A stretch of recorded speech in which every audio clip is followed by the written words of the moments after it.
சுந்தர சோழருக்கு பாண்டிய ஆபத்துதவிகள் மூலமா உயிருக்கு ஆபத்து இருக்குன்னு வானதியையும் பூங்குழலியையும் அனுப்பி இளைய பிராட்டி குந்தவை சின்ன பழுவேட்டரையருக்கு தகவல் சொல்றா. அதை கேட்டு கோட்டையுடைய காவலை சின்ன பழுவேட்டரையர் பலப்படுத்துற சமயத்துல நிலவரைக்குள்ள ஒளிஞ்சிருந்த சோமன் சாம்பவன் சுந்தர சோழர் மேல விஷம் தோஞ்ச வேலை எறிகிறான். அப்போ ஊமை ராணி குறுக்க வந்து அந்த வேலை தான் மேல ஏத்துக்கிட்டு தன்னுடைய உயிரை விடுறா. இதத்தான் முந்தின பகுதியோட இறுதியில கேட்டீங்க. தொடர்ச்சிய இந்த பகுதியில கேட்க போறீங்க.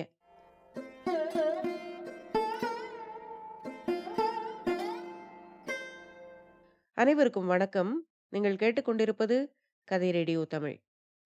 அமரர் கல்கி அவர்கள் எழுதிய பொன்னியின் செல்வன் நாவலுடைய இறுதி பாகமான 5வது பாகத்தை கேட்டுட்டு இருக்கீங்க.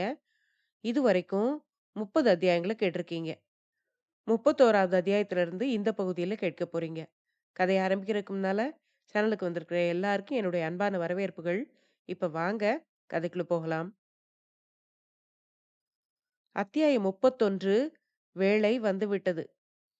சென்ற அத்தியாயத்தில் கூறிய நிகழ்ச்சிகளோடு இந்த கதையை முடித்துவிடக் கூடுமானால் எவ்வளவோ நன்றாயிருந்திருக்கும். ஆனால் அது இயலாத காரியமாய் இருக்கிறது. அதே தினத்தில் ஏறக்குறைய அதே நேரத்தில் கடம்பூர் சம்புவரையரின் மாளிகையில் நடந்த பயங்கர நிகழ்ச்சியை பற்றி நாம் இனி சொல்ல வேண்டியிருக்கிறது. நந்தினி அவளுடைய அந்தப்புற அறையில் தனியாக அங்குமிங்கும் நடந்து கொண்டிருந்தாள். அவளுடைய உள்ளத்தில் குடிகொண்டிருந்த பரபரப்பை அவளுடைய முகத்தோற்றம் காட்டியது. அந்த அறைக்குள்ளே வருவதற்கு அமைந்திருந்த பல வழிகளையும் அவள் அடிக்கடி பார்த்து கொண்டிருந்தாள். அந்த வழிகளில் ஏதாவது காலடி சத்தம் கேட்கிறதா என்று அவளுடைய செவிகள் கூர்ந்து கவனித்துக் கொண்டிருந்தன. வேளை நெருங்கிவிட்டது என்று அவளுடைய உதடுகள் அடிக்கடி முணுமுணுத்துக் கொண்டிருந்தன. அவளுடைய கண்ணிமைகளும் புருவங்களும் துடித்தன. இடையிடையே அவளுடைய உடம்பு முழுவதுமே ஆவேசக்காரனுடைய தேகம் துடிப்பது போல் பதறி துடிதுடித்தது. நந்தினி அந்த அறையின் ஒரு பக்கத்து திரைச்சீலை மெதுவாக தூக்கினாள். படுக்கையில் நீளவாட்டில் வைத்திருந்த கொலைவாளை பார்த்தாள். ஜொலிக்கும் தீயினாலே செய்ததைப் போல் அந்த கொலைவாள் மின்னியது. நந்தினி அந்த வாளை கையில் எடுத்தாள். தூக்கி பிடித்தாள். பிறகு அதை தன் மார்போடு அணைத்துக் கொண்டாள். கன்னத்தோடு சேர்த்து முத்தமிட்டாள். அந்த வாளுடன் பேசவும் செய்தாள். தெய்வ வாளே, நீ உன்னுடைய வேலையை செய்ய வேண்டிய வேளை நெருங்கிவிட்டது. நீ என்னை கைவிட மாட்டாய் அல்லவா? நீ கைவிட மாட்டாய். என்னுடைய கரங்கள் தான் என்னை கைவிட்டாலும் கைவிடும். இப்படி எண்ணிக்கொண்ட போது நந்தினியின் உடம்பு முழுவதும் ஒரு தடவை சிலிர்த்தது. வெறிக்கனல் பாய்ந்த கண்களினால் மேல் நோக்காக பார்த்தாள். ஆஹா, நீ வந்து விட்டாயா? வா வா, சரியான சமயத்திலேதான் வந்தாய். என் அன்பே, என் அரசே, வா. வீரபாண்டியன் தலையே, ஏன் கூரை ஓரத்திலேயே இருக்கிறாய்? இறங்கி வா. இங்கே யாரும் இல்லை. உன் அடியாளைத் தவிர வேறு யாரும் இல்லை. ஏன் இப்படி விழித்து பார்த்து கொண்டிருக்கிறாய்? வாயை திறந்து ஒரு வார்த்தை சொல். இந்த கண்டத்துக்கு தப்பி உயிர் பிழைத்தால் உன்னை பாண்டிய சிம்மாசனத்தில் ஏற்றி வைப்பேன் என்று சொன்னாயே, அதை நான் மறக்கவில்லை. உனக்கு நான் கொடுத்த வாக்குறுதியையும் மறக்கவில்லை. அதை நிறைவேற்றும் வேளை நெருங்கிவிட்டது. அதற்காக நான் எத்தனை காலம் பொறுமையாக காத்திருந்தேன். என்னென்ன வேஷங்கள் போட்டேன். எல்லாவற்றையும் நீ பார்த்து கொண்டுதான் இருந்தாய். இப்போதும் பார்த்து கொண்டிரு. இன்று இரவு உனக்கு பழி வாங்கி விட்டேனானால் அப்புறமாவது நீ என்னை தூங்க விடுவாய் அல்லவா? மாட்டாயா? பாண்டிய சிங்காசனத்தில் நான் ஏறி அமர்வதை பார்த்த பிறகுதான் போவாயா? என்னுடைய வாக்குறுதியை நான் நிறைவேற்றினால் உன்னுடைய வாக்குறுதியை நீ நிறைவேற்றுவதாக சொல்கிறாயா? இல்லை இல்லை, எனக்கு சிங்காசனமும் வேண்டாம், மணிமகுடமும் வேண்டாம். உன் மகன் என்று யாரோ ஒரு சிறுவனை கொண்டு வந்தார்கள். அவனை சிங்காசனத்திலே ஏற்றி மணிமகுடம் சூட்டியாயிற்று. உனக்கு பழிக்கு பழி வாங்கிவிட்டேனானால் அதை கொண்டு நீ திருப்தி அடைவாய். பிறகாவது என்னை விட்டு செல்வாய் அல்லவா? போரில் இறந்தவர்களெல்லாம் வீர சொர்க்கத்துக்கு போகிறார்களே, அந்த வீர சொர்க்கத்துக்கு நீயும் போவாய். சரி சரி, அதை பற்றி பிறகு பேசிக்கொள்வோம். என் அன்பே, யாரோ வருகிறார்கள் போலிருக்கிறது. நீ மறைந்து விடு. நானும் இந்த பழிவாங்கும் வாளை மறைத்து வைக்கிறேன். இந்த சமயத்தில் வாசற்படிக்கு அருகில் உண்மையாகவே காலடி சத்தம் கேட்டது. நந்தினி வாளை கட்டிலில் வைத்துக் கொண்டிருக்கும் போதே மணிமேகலை உள்ளே வந்தாள். சற்று முன்னால் வெறி பிடித்து புலம்பிய நந்தினி ஒரு கண நேரத்தில் முற்றும் மாறுதல் அடைந்தவளாய், நீதானா? வா மணிமேகலை என்றாள். அவளுடைய குரலில் அமைதி நிலவியது. அக்கா, இது என்ன? எப்போதும் வாளும் கையுமாகவே இருக்கிறீர்களே என்று கேட்டாள் மணிமேகலை. பின் என்ன செய்வது? ஆண் பிள்ளைகள் இவ்வளவு தூர்த்தர்களாயிருந்தால் நாம் வாளை துணை கொள்ளத்தானே வேண்டியிருக்கிறது என்றாள் நந்தினி. தேவி, நான் ஒருத்தி துணை இருக்கிறேனே, என்னிடம் தங்களுக்கு நம்பிக்கை இல்லையா என்று கேட்டாள் மணிமேகலை. உன்னிடம் நம்பிக்கை இல்லாமலா என்னுடைய அந்தரங்கத்தை எல்லாம் உன்னிடம் சொன்னேன்? மணிமேகலை, இந்த உலகத்திலேயே நான் நம்பிக்கை வைத்திருப்பவள் நீ ஒருத்திதான். ஆனாலும் உன் கூட பிறந்த சகோதரனுக்கு எதிராக உன்னால் ஒன்றும் செய்ய முடியாதல்லவா? அக்கா, எனக்கு கூட பிறந்த சகோதரன் இல்லை என்று முடிவு செய்து விட்டேன். சகோதரனாவது சகோதரியாவது அந்த உறவெல்லாம் வெறும் பிரம்மை என்று தெரிந்து கொண்டேன். கந்தமாறன் என்னுடைய விருப்பத்துக்கு எதிராக, தன்னுடைய சௌகரியத்துக்காக என்னை வற்புறுத்தி கட்டி கொடுக்க பார்க்கிறான். உண்மையான சகோதர பாசம் இருந்தால் இப்படி செய்வானா? மணிமேகலை இப்படி கேட்டதும், ஈழம் முதல் வடபெண்ணை வரையில் பரந்த சோழ ராஜ்யத்தின் சிங்காசனத்தில் நீ பட்ட மகிழ்ச்சியாக வீற்றிருக்க வேண்டும் என்று உன் தமையன் விரும்புவது உன்னுடைய நன்மைக்காகத்தானே என்று கேட்டாள் நந்தினி. இல்லவே இல்லை. நான் தஞ்சாவூர் ராணியானால் இவன் முதன் மந்திரியாகலாம், அல்லது பெரிய பழுவேட்டரையரைப் போல் தனாதிகாரியாகலாம் என்ற ஆசைதான் காரணம். அக்கா, அக்கா, நான் இன்னும் என்று மணிமேகலை மேலே சொல்ல தயங்கினாள். சொல் மணிமேகலை, உன் மனதில் உள்ளது எதுவானாலும் தாராளமாய் சொல். என்னிடம் உனக்கு உள்ள அன்பை குறித்து நீ சொன்னதெல்லாம் உண்மைதானே என்று கேட்டாள் நந்தினி. அக்கா, அதை பற்றி சந்தேகிக்க வேண்டாம். இந்த உலகத்திலேயே நான் அன்பு வைத்திருப்பது 2 பேரிடம்தான். ஒருவர் தாங்கள், இன்னொருவர் யார் என்று உங்கள் மனதுக்கு தெரியும். அக்கா, நான் இப்போது தங்களிடம் அவசரமாக வந்தது வேறு ஒரு செய்தியை சொல்வதற்காக. அது மிக்க கவலை தரும் செய்தி அக்கா என்று கூறினாள் மணிமேகலை. நந்தினி திடுக்கிட்டு போய், என்ன என்ன என்று கேட்டாள். அக்கா, தனாதிகாரி பழுவேட்டரையர் இன்னும் தஞ்சாவூருக்கு போய் சேரவில்லையாம். வழியில் கொள்ளிடத்திலும் அப்பாலும் ரொம்ப கடுமையாக புயல் அடித்ததாம். பழுவேட்டரையர் கொள்ளிடத்தில் படகில் சென்றபோது புயல் ரொம்ப பலமாக இருந்ததால் அக்கறை சேரும் சமயத்தில் படகு கவிழ்ந்து விட்டதாம். இதை கேட்டதும் நந்தினி ஐயோ என்றாள்.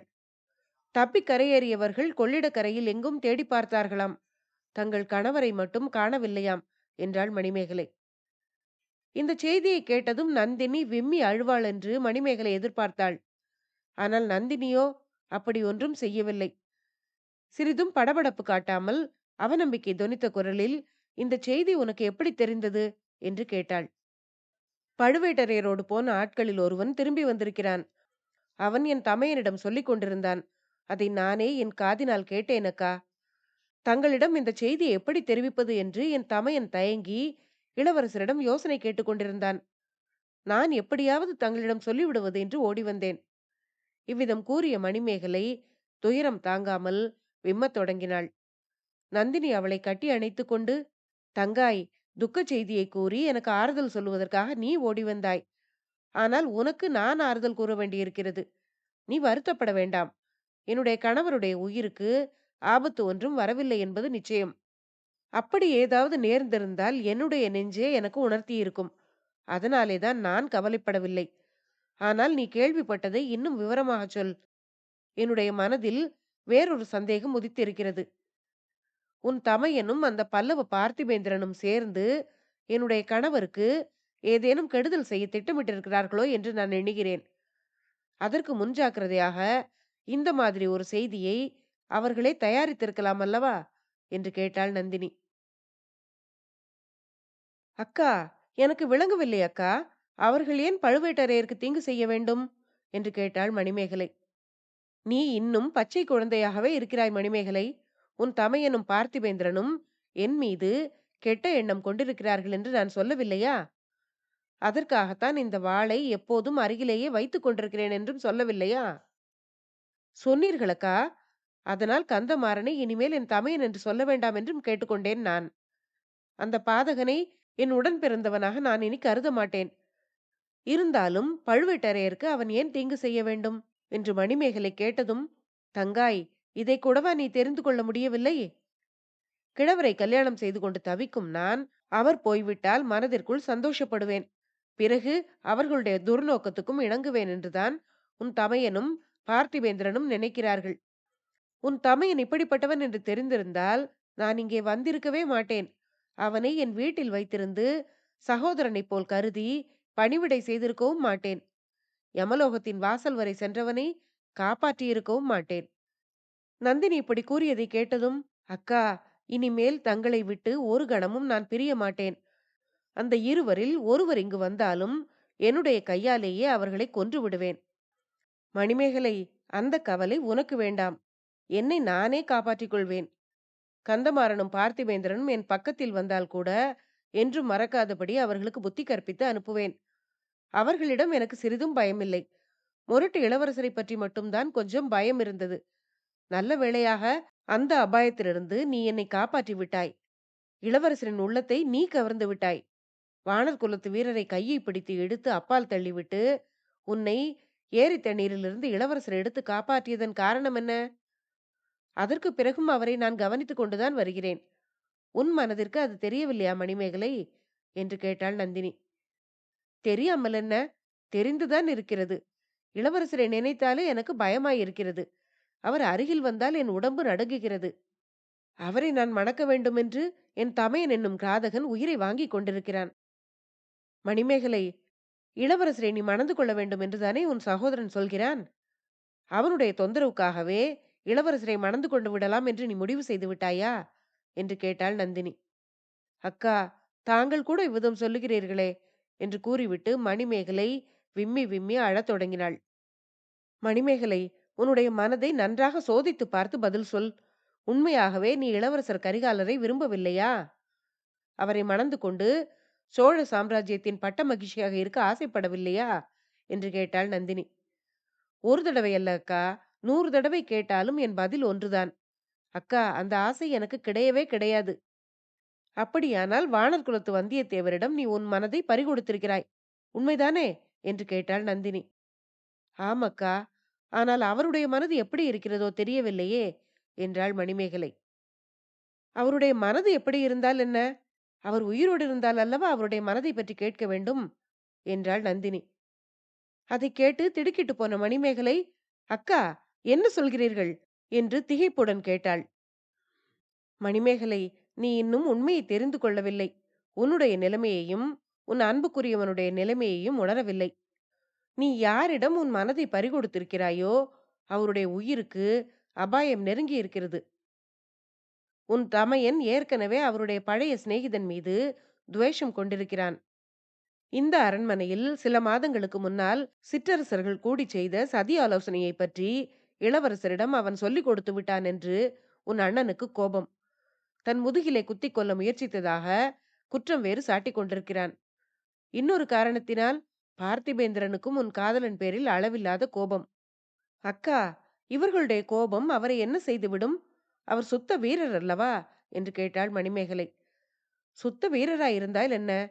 திடீரென்று சூழ்ந்து கொள்ளும் பல கொலைகாரர்களுக்கு மத்தியில் கையில் ஆயுதம் ஒன்றும் இல்லாத ஒரு சுத்த வீரன் என்ன செய்ய முடியும்? ஐயோ அக்கா, அவரை கொன்று விடுவார்கள் என்றா சொல்கிறீர்கள்? என்று பதற்றத்துடன் கேட்டாள் மணிமேகலை. கொல்ல மாட்டார்கள். கண்டதுண்டமாக வெட்டி நரிகளுக்கும் நாய்களுக்கும் போட்டு விடுவார்கள் என்றாள் நந்தினி. அக்கா, இப்போதே என் உயிரும் உள்ளமும் துடிக்கின்றன. அவர் இளவரசருடைய அத்தியந்த சிநேகிதர் ஆயிற்றே என்றாள் அவள். அத்தியந்த சிநேகிதர்கள் கொடிய பகைவர்களாக மாறுவதை பற்றி நீ கேட்டதில்லையா? உன் தமையனும் பார்த்திபேந்திரனும் வந்தியத்தேவரை பற்றி இளவரசரிடம் தூபம் போட்டு விட்டிருக்கிறார்கள். இதெல்லாம் எனக்கு எப்படி தெரிந்தது என்றுதானே கேட்கப் போகிறாய்? இன்று பகலில் பார்த்திபேந்திரன் என்னிடம் விடை பெற்றுக் கொள்வதற்காக வந்திருந்தான். அவன் இங்கிருந்து திருக்கோவலூர் மலையமானை பார்க்க போகிறான். திருக்கோவலூர் மலையமான் ஒரு பெரிய படையை திரட்டிக் கொண்டு இந்த ஊரை நோக்கி வந்து கொண்டிருக்கிறான் என்று நீ கேள்விப்பட்டாயல்லவா? அதுவும் உன்னுடைய காரணமாகத்தானாம். இன்று மத்தியானம் இளவரசர் அதை பற்றி பேசினாராம். மணிமேகலையை எனக்கு மனம் செய்து கொடுக்காவிட்டால் மலையமான் சைன்யம் வந்தவுடன் இந்த கோட்டை, அரண்மனை எல்லாவற்றையும் தகர்த்து தரைமட்டமாக்கி விடப் போகிறேன் என்று சொன்னாராம். அப்போதுதான் உன் தமையன், அதற்கு தடையாயிருப்பது நாங்கள் அல்ல, உங்கள் சிநேகிதன் வந்தியத்தேவன் தான் என்று கூறினானாம். அந்த தடையை நீக்க உங்களால் முடியாதா என்று இளவரசர் கேட்டாராம். கட்டளை அளித்தால் முடியும் என்றானாம் உன் அண்ணன். என் அருமை சகோதரி, உன் ஆருயிர் காதலனுடைய உயிருக்கு ஆபத்து நெருங்கி இருப்பது நிச்சயம். நீ உடனே முயற்சி எடுக்காவிட்டால் கல்யாணம் ஆவதற்கு முன்பே கணவனை இழந்து விடுவாய் என்றாள் நந்தினி. இதைக் கேட்டு மணிமேகலையின் உடலும் உள்ளமும் துடித்துப் போனது. அக்கா, அவரை எச்சரிக்கை செய்ய வேண்டாமா? தாங்கள் தான் எனக்கு ஏதாவது யோசனை சொல்ல வேண்டும். என் தலை சுற்றுகிறது என்றாள் மணிமேகலை. அதற்காகத்தான் உனக்காக நான் ஒரு யோசனை செய்து கொண்டிருந்தேன். வந்தியத்தேவரை இந்த இடத்தை விட்டு அனுப்புவதுதான் அவருடைய உயிரை காப்பாற்றுவதற்கான வழி. வந்தியத்தேவனிடம் நான் போய் மன்றாடி கேட்டுக்கொள்ளுகிறேன். எனக்காக அவர் போய் என் கணவரை பற்றிய உண்மையை தெரிந்து வர வேண்டும் என்று வேண்டிக் கொள்கிறேன். நீயும் எனக்காக அவரிடம் பரிந்து பேசு. 2 பேதை பெண்களின் வேண்டுகோளை அந்த வீரர் புறக்கணிக்க மாட்டார். அவர் போன பிறகு நீ உன் தமையனாரிடமும் தந்தையிடமும் இளவரசரிடமும் தைரியமாக உன் மனதை வெளியிட்டு பேசலாம். நானும் உனக்காக பேசுகிறேன். இஷ்டமில்லாத பெண்ணை வற்புறுத்துவது சோழ குலத்தில் பிறந்தவர்களுக்கு அழகு அல்ல என்று சொல்கிறேன். சரி, வா. முதலில் உன் காதலரை வெளியேற்றி காப்பாற்ற முயல்வோம். அவர் இருக்குமிடம் உனக்கு தெரியுமல்லவா? நந்தினி இப்படி கேட்டதும், இதோ போகிறேன் அக்கா. எப்படியாவது அவரை அழைத்து கொண்டுதான் திரும்பி வருவேன் என்று சொல்லிவிட்டு மணிமேகலை சென்றாள். அவளுடைய காலடி சத்தம் மறைந்ததும் பக்கத்தில் இருந்த வேட்டை மண்டபத்தின் ரகசிய கதவை யாரோ தட்டுவது போன்ற சத்தம் கேட்டது. நந்தினி ரகசிய கதவின் அருகில் சென்று அதன் உட்கதவை திறந்தாள். இருட்டில் ஒரு கோரமான முகம் லேசாக தெரிந்தது. மந்திரவாதி, வந்துவிட்டாயா என்று கேட்டாள் நந்தினி. வந்துவிட்டேன் ராணி, வேளையும் வந்துவிட்டது என்றான் ரவிதாசன்.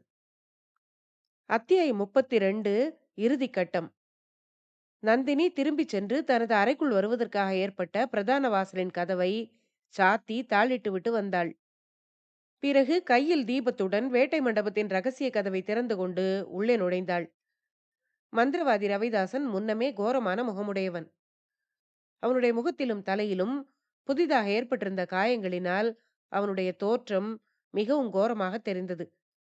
மந்திரவாதி, என்ன இது? உன் உடம்பெல்லாம் புது காயங்கள் என்று கேட்டாள் நந்தினி. ராணி, இதிலே தங்களுக்கு வியப்பு என்ன? தங்களைப் போல் நாங்கள் அறுசுவை உண்டி அருந்தி பஞ்சனை மெத்தையில் சொகுசாக படுத்து காலங்கழிப்பதாக நினைத்தீர்களா? நானும் பரமேஸ்வரனும் இன்று பிழைத்து வந்ததே பெரிய காரியம். இறந்து போன பாண்டிய சக்கரவர்த்தியின் ஆவிதான் எங்களை இன்று உயிரோடு இருக்கும்படி காப்பாற்றியது. இல்லை ரவிதாசா, இல்லை. அவருடைய ஆவி என்னுடனேயே சர்வ காலமும் இருக்கிறது. ஒரு நாழிகைக்கு முன்னால் கூட என்னிடம் தோன்றி சபதத்தை நிறைவேற்றப் போகிறாயா இல்லையா என்று கேட்டது. நான் சபதத்தை இன்று நிறைவேற்றுவேன், இல்லாவிடில் உயிரை மாய்த்துக் கொள்ளுவேன் என்று சொன்னேன். அதை கேட்ட ரவிதாசன், அப்படியானால் நாங்கள் ஓடோடி வந்ததே நல்லதாய் போயிற்று. எடுத்த காரியம் முடிவு பெற வேண்டுமே. தங்களால் முடியாது என்றால் நாங்கள் அதை முடிக்க வேண்டுமே என்றான் அவன். முடியாது என்று யார் சொன்னார்கள்? நான் எடுத்த சபதத்தை நான் நிறைவேற்றுவேன். அதற்கு பிறகு என்னுடைய உயிரை மாய்த்துக் கொள்வேன் என்றாள் நந்தினி. வேண்டாம், வேண்டாம். சபதத்தை நிறைவேற்றிய பிறகு தாங்கள் செய்யக்கூடிய காரியங்கள் எவ்வளவோ இருக்கின்றன. மதுரையில் வீரபாண்டியனுடைய திருக்குமாரனுக்கு உலகமறிய பட்டாபிஷேகம் செய்தாக வேண்டும். பழுவேட்டரையருடைய பொக்கிஷத்தில் உள்ள திரவியங்கள் எல்லாம் மலைநாட்டுக்கு போய் சேர வேண்டும். அதற்கு தங்கள் உதவி தேவையாயிருக்கிறது என்றான் ரவிதாசன். மந்திரவாதி, சபதம் முடிந்த பின்னரும் என் கணவரை ஏமாற்றிக் கொண்டு என்னை உயிர் வாழச் சொல்கிறாயா என்று கேட்டாள் நந்தினி. ராணி, பழுவேட்டரையர் தங்கள் கணவரே அல்ல. ஒவ்வொரு நாளிரவும் வீரபாண்டியர் என் கனவில் வந்து தங்களை அவருடைய பட்ட மகிழ்ச்சியாக நடத்தும்படி கட்டளையிடுகிறார். மந்திரவாதி இப்படி கூறியதும், சரி, அவருடைய பேச்சு வேண்டாம். இந்த காயங்கள் எல்லாம் உனக்கு எப்படி ஏற்பட்டன என்று சொல்லவில்லையே என்று கேட்டாள் நந்தினி. நேற்று இரவு கொள்ளிடக்கரை காட்டில் எங்களை ஒரு கிழப்புலி தாக்கியது. கிழப்புலியானாலும் பற்களும் நகங்களும் மிக்க கூராயிருந்தன. கடைசியில் பாண்டிய குமாரருக்கு நாம் பட்டாபிஷேகம் நடத்தினோமே, அந்த பள்ளிப்படை கோபுரத்தில் இடிந்திருந்த பகுதியை அந்த புலியின் மேல் தள்ளிவிட்டு தப்புவித்து வந்தோம் நாங்கள். ரவிதாசன் இப்படி கூறியதும், ஐயோ பாவம், கிழப்புலியை கூட நீங்கள் நேர் நின்று சண்டையிட்டு ஜெயிக்க முடியவில்லையா என்று கேட்டாள் நந்தினி. ஆம் ராணி, ஒப்புக்கொள்ளுகிறோம். அப்படி இருக்கும்போது இளம்புலியாகிய ஆதித்த கரிகாலனை நேருக்கு நேர் எதிர்ப்பது எப்படி? அதனாலேதான் தந்திர மந்திரங்களை கையாள வேண்டியிருக்கிறது. இன்று இரவு தப்பினால் அப்புறம் நமக்கு சந்தர்ப்பம் கிட்டப் போவதில்லை. சுந்தர சோழனையும் அருள்மொழிவர்மனையும் பற்றி செய்தி வந்துவிட்டால் பிறகு ஆதித்த கரிகாலன் நம்மிடம் அகப்படப் போவதில்லை என்றான் ரவிதாசன். இல்லை ரவிதாசா, நான் போட்டிருக்கும் திட்டத்தில் தடங்கல் எதுவும் ஏற்படாது. சபதம் முடிந்த பிறகு நான் உயிரோடு இருக்கவும் விரும்பவில்லை என்றாள் நந்தினி. கூடவே கூடாது. தாங்கள் எங்களுடன் வந்தே தீர வேண்டும். மந்திரவாதி, சபதம் முடிந்த பிறகு ஒரு நிமிஷமும் நான் பெரிய பழுவேட்டரையர் வீட்டில் இருக்க மாட்டேன் என்று நந்தினி கூறியதும், அப்படியானால் நீங்கள் எங்களுடன் வந்து விடுங்கள் என்றான் ரவிதாசன். என்னை எப்படி நீங்கள் அழைத்து கொண்டு போவீர்கள் என்று கேட்டாள் நந்தினி. இந்த சுரங்கப்பாதையின் முடிவில் ஐயனார் கோயில் ஒன்று இருக்கிறது. அதன் அருகில் உள்ள காட்டில் பழுவூர் ராணியின் பல்லக்கை தயாராக வைத்திருக்கிறோம். வீரபாண்டியனின் தலையை கொய்தவனை பழிவாங்கிய தேவியை நாங்களே பல்லக்கில் வைத்து தூக்கிச் செல்வோம். பொழுது விடிவதற்குள் கொல்லிமலைக்கு போய்விடுவோம். இப்படி ரவிதாசன் கூறியதும், நீங்கள் எத்தனை பேர் இந்த இடத்தில் இருக்கிறீர்கள் என்று கேட்டாள் நந்தினி. இங்கே 4 பேர் இருக்கிறோம் என்று கூறிவிட்டு ரவிதாசன் மெதுவாக கையை தட்டினான். அந்த மண்டபத்தில் இருந்த மிருகங்களுக்கு பின்னால் ஒளிந்திருந்தவர்கள் ஒவ்வொருவராக முகத்தை காட்டினார்கள். பிறகு நந்தினி ரவிதாசனை பார்த்து, உனக்கு பெரிய பழுவேட்டரையரை பற்றிய செய்தி தெரியுமா என்று கேட்டாள். ரவிதாசன் சிறிது திடுக்கிட்டு, என்ன செய்தி என்றான். அவர் தஞ்சாவூருக்கு பிரயாணப்பட்டு போனார் அல்லவா? வழியில் கொள்ளிடத்தை படகில் கடக்கும்போது புயல் அடித்து படகு கவிழ்ந்து விட்டதாம். பழுவேட்டரையர் தண்ணீரில் முழுகி போய்விட்டதாகவும், இதுவரை கரையேறவில்லை என்றும் சம்புவரையனுக்கு இன்று சாயங்காலம் செய்தி வந்திருக்கிறதாம். ஆனால் அவர் கொள்ளிடத்தில் முழுகி இறந்திருப்பார் என்று எனக்கு தோன்றவில்லை என்றாள் நந்தினி. எனக்கும் அந்த செய்தியில் நம்பிக்கை இல்லை ராணி. எனக்கு இப்போதுதான் ஒரு நினைவு வருகிறது. கொள்ளிடத்துக்கு அக்கறையில் தஞ்சாவூர் சாலையில் ஆஜானுபாகுவான மனிதர் ஒருவரை நேற்று இரவு பார்த்தேன். அவர் ஆடை ஆபரணம் ஒன்றும் அணிந்திருக்கவில்லை. இருட்டாக இருந்ததால் அடையாளமும் தெரியவில்லை. இப்போது யோசித்தால் அந்த வழிப்போக்கர் ஒருவேளை பெரிய பழுவேட்டரையராகத்தான் இருக்க வேண்டும் என்று தோன்றுகிறது. அப்படியானால் நிச்சயமாக அவர் இங்கே வந்துவிட மாட்டார் அல்லவா என்று கேட்டாள் நந்தினி. மாட்டவே மாட்டார். அதை பற்றி தாங்கள் தைரியமாக இருக்கலாம். இப்போது எங்களுக்கு என்ன கட்டளையிடுகிறீர்கள் என்று கேட்டான் ரவிதாசன். மந்திரவாதி, நீங்கள் இங்கேயே பொறுமையுடன் காத்திருக்க வேண்டும். என்னுடைய அறையில் என்ன நடப்பதாக தோன்றினாலும் அவசரப்பட்டு உள்ளே வர வேண்டாம். வந்தால் காரியம் கெட்டுப்போகும். நான் குரல் கொடுத்த பிறகு நீங்கள் வந்து சேருங்கள். நான் கலகலவென்று உரத்துச் சிரிக்கும் சத்தம் கேட்டால் நீங்கள் ரகசிய கதவை திறந்து கொண்டு உள்ளே வாருங்கள். காரியம் முடிந்து விட்டதற்கு அது அடையாளம். நந்தினி இப்படி கூறியதும், தேவி, தங்களுடைய உத்தேசம் என்னவென்பது எனக்கு ஒருவாறு துலங்குகிறது என்று ரவிதாசன் கூறியதும், கொஞ்சம் பொறுத்திருந்தால் எல்லாம் புரிந்துவிடும். எதிர்பாராத தடங்கல் ஏதாவது ஏற்பட்டுவிட்டால் அப்போது என் அழுகை குரல் கேட்கும். நீங்கள் அனைவரும் உடனே வந்து சேருங்கள் என்றாள் நந்தினி. அப்படியே செய்வோம் ராணி. ஆனால் தங்கள் அழுகை குரலை கேட்க நான் விரும்பவில்லை. சிரிப்பு குரலை கேட்கத்தான் விரும்புகிறேன் என்றான் மந்திரவாதி ரவிதாசன். அத்தியாயம் 32 முடிவடைந்தது. அடுத்த பகுதியில அடுத்து வரும் அத்தியாயங்களை கேட்கலாம். நன்றி.